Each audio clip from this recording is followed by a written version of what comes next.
بسم الله الرحمن الرحيم بناوي خداي قورو مهربان يا أيها النبي إذا طلقتم النساء فطلقوهن لعدتهن وأحصوا العدة واتقوا الله ربكم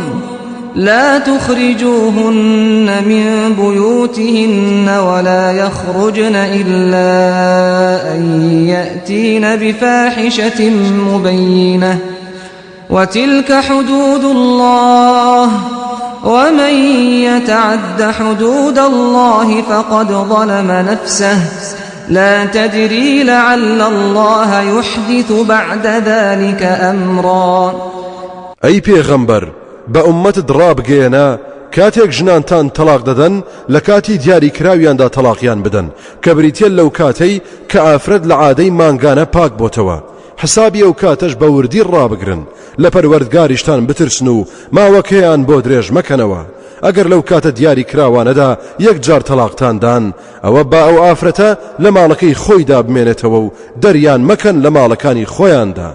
آفرتكانيش با لمال در نچن مگر کارێکی ناشرین و ناڕەوای ئاشکرا ئەنجام بدەن ئەو کاتە با لە ماڵ نەمێن و بچن بۆ ماڵی مەحرەمێکیان ئەوەیە سنووری خوددا لەبارەی تەلاقەوە ئەوەی لە سنووری خوددا بترازێت ئەوە ستەم لە خۆی دەکات. ئەی ئیماندار تۆ نازانیت لەوانەیە دوای ئەو تێکچوون و ساردیە خودای گەورە بارودۆخێک پێش بهێنێت کە ئاش ببنەوە و ڕێک بکەونەوە بۆیە نابێت لە ماڵ دەرچن. فإذا بلغن أجلهن فأمسكوهن بمعروف أو فارقوهن بمعروف وأشهدوا ذوي عدل منكم وأقيموا الشهادة لله ذلكم يوعظ به من كان يؤمن بالله واليوم الآخر ومن يتق الله يجعل له مخرجا. كاتێک گەیشتە ماوەی دیاری کراوی خۆیان دوای یەک یا ئەو دوو تەلاقە کە خواردویانە اینجا بیان هێڵنەوە لای خۆتان هاوڕێ لەگەڵ ڕەفتار و هەڵسوکەوتی چاکدا یاخود وازیان لێ بهێنن و لێیان جیا ببنەوە لە سێهەم جاردا کە تەلاقتان خوارد بە شێوەیەکی جوان کە مافیان پارێزراو بێت. لە کاتی جیابوونەوەی یەکجاریدا با دوو شایەتی دادپەروەر و خوداناس لە خۆتان لە نێواندا هەبێت و ئامادەی شایەتی ببن و بیپارێزن بۆ خوددا و لەبەر خوددا بەوەی کە باس کرا ئامۆژگاری دەکرێت ئەو کەسەی باوەڕ بە خوددا و ڕۆژی دوایی دەهێنێت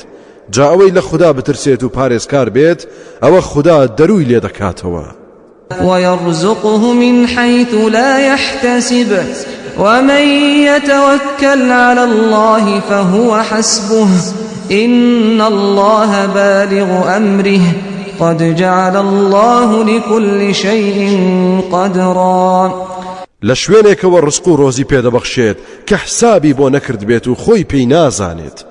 جا ئەوەی پشت بە خوددا ببەستێت ئەو زاتەی بەسە بۆ ئەوەی یاری دەدەری بێت چونکە بەڕاستی خوددا کار و فەرمانی خۆی بە ئەنجام دەگەیەنێت. بێگومان خوددا بۆ هەموو شتێک نەخشەیەکی دیاری کراوی بڕیارداوە کە دەبێت پێی ڕەوی بکرێت. واللائي يئسن من المحيض من نسائكم إن ارتبتم فعدتهن 3 أشهر واللائي لم يحضن وأولاة الأحمال أجلهن أن يضعن حملهن ومن يتق الله يجعل له من أمره يسرا. ئەو ئافرەتانەی کە نائومێد بوون لە عادەتی مانگانە لە هاوسەرەکانتان ئەگەر کەوتنە گومانەوە کە ئاخۆ عادەتی مانگانەیان مابێت یان نا ئەوە 3 مانگ چاوەڕێ بکەن هەروەها ئەوانەشی کە بەهۆی کەم تەمەنیەوە هێشتا نەکەوتونەتە عادەوە ئەوانیش 3 مانگ چاوەڕێ بکەن. ئەو ئافرەتانەشی کە سکیان هەیە ماوەکەیان ئەوەندەیە تا سکەکەیان دادەنێن جا ئەوەی کە لە خوددا بترسێت و پارێزکار بێت ئەوە خوددا کاری بۆ ئاسان دەکات. ذلك أمر الله أنزله إليكم ومن يتق الله يكفر عنه سيئاته ويعظم له أجرا. ئەوە فەرمان و سنووری خودایە کەناردوێتیە خوارەوە بۆتان ئەوەی لە خوددا بترسێت و پارێزکار بێت خوددا گوناهەکانی دەسڕێتەوە و چاوپۆشی لێ دەکات و پاداشەکەی بۆ گەورە و بێسنوور دەکات. أسكنوهن من حيث سكنتم من وجدكم ولا تضاروهن لتضيقوا عليهن وإن كن أولات حمل فأنفقوا عليهن حتى يضعن حملهن فإن أرضعن لكم فآتوهن أجورهن وأتمروا بينكم بمعروف وإن تعاسرتم فسترضع له أخرى.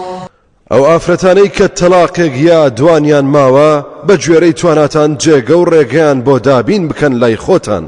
نەکەن ئازاریان بدەن و تەنگە تاویان بکەن و زۆریان بۆ بهێنن خۆ ئەگەر سکیان هەبوو ئەگەر سێ تەلاقەش درابوون هەر بەخێویان بکەن و مەسرەفیان بچێشن هەتا سکەکەیان دادەنێن خۆ ئەگەر هاتوو منداڵەکەیان بە شیر گۆش کرد و بەخێویان کرد ئەوە حەقی خۆیان بدەنێ دەکرێت بە شێوەیەکی جوان و چاک ڕاوێژ لەناو یەکدا بکەن بۆ بەخێوکردنی منداڵەکە خۆ ئەگەر پێک نەهاتن و ناکۆک بوون ئەوە دەکرێت ئافرەتێکی تر منداڵەکەی بۆ بەخێو بکات و شیری پێ بدات. لينفق ذو سعة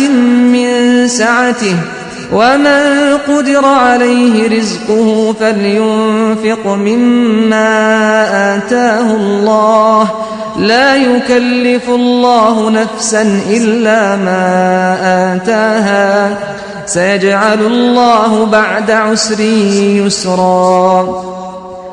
جا ئەوەی دەوڵەمەندە با بە گوێرەی دەوڵەمەندیەکەی بەخشن دەبێت ئەوەشی کە کەم دەستە و هەژارە با لەوە ببەخشێت کە خوددا پێی بەخشیوە چونکە خوددا بە گوێرەی دارایی هەر کەسێک داوای بەخشین دەکات دڵنیاش بن کە خوددا دوای تنگانە هەرزانی دەهێنێت دوای ناخۆشی خۆشی دەهێنێت. وكأين من قرية عتت عن أمر ربها ورسله فحاسبناها حسابا شديدا وعذبناها عذابا نكرا. لسەدەکانی پێشودا چەندەها شار و شارۆچکەی یاخی بوون لە فەرمانی پەروەردگاریان و پێغەمبەرەکانی ئێمە زۆر بەتوندی حسابمان بۆ کردن و سزایەکی تند و پڕئێشمان بۆ پێشهێنان. فذاقت وبال أمرها وكان عاقبة أمرها خسرا. أعد الله لهم عذابا شديدا فاتقوا الله يا أولي الألباب الذين آمنوا قد أنزل الله إليكم ذكرا. ئیتر جیرۆدەی بەڵای خۆیان بوون و ئەو سزایەیان چەشت کە خۆیان دەست پێشکەریان بۆ کردبوو سەرنجامی کار و کردەوەی خەڵکی ئەو شوێنانەش زیانێکی گەورە بوو ئەویش ئەمەیە کە لە قیامەتیشدا خوددا سزای بە ئێشی لەناو دۆزەخدا بۆ ئامادەکردوون دەیکەواتە ئەی ڕۆشن بیرەکان ئەی ئەوانەی باوەڕتان هێناوە لە خوددا بترسن و پارێزکار بن و دڵنیا بن خودای گەورە قورئانی بۆ ئێوە دابەزاندووە. رسولا يتلو عليكم آيات الله مبينات ليخرج الذين آمنوا وعملوا الصالحات من الظلمات إلى النور ومن يؤمن بالله ويعمل صالحا يدخله جنات تجري من تحتها الأنهار خالدين فيها أبدا قد أحسن الله له رزقا. هەروەها پێغەمبەرێک کە ئاەتە ڕوونەکانی خوداتان بەسەردا دەخوێنێتەوە تا ئەوانەی کە باوەڕیان هێناوە و کردەوە چاکەکانیان ئەنجام داوە لە تاریکاییەکان دەریان بهێنێت و ڕزگاریان بکات و بیان خاتە ناو نور و ڕووناچیەوە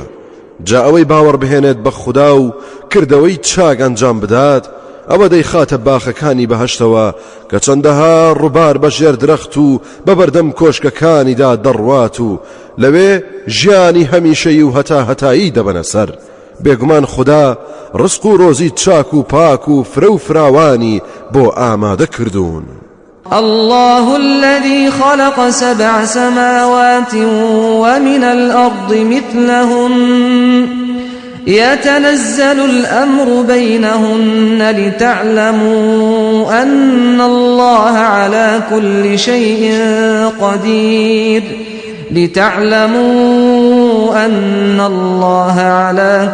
شيء قدير وأن الله قد أحاط بكل شيء علما.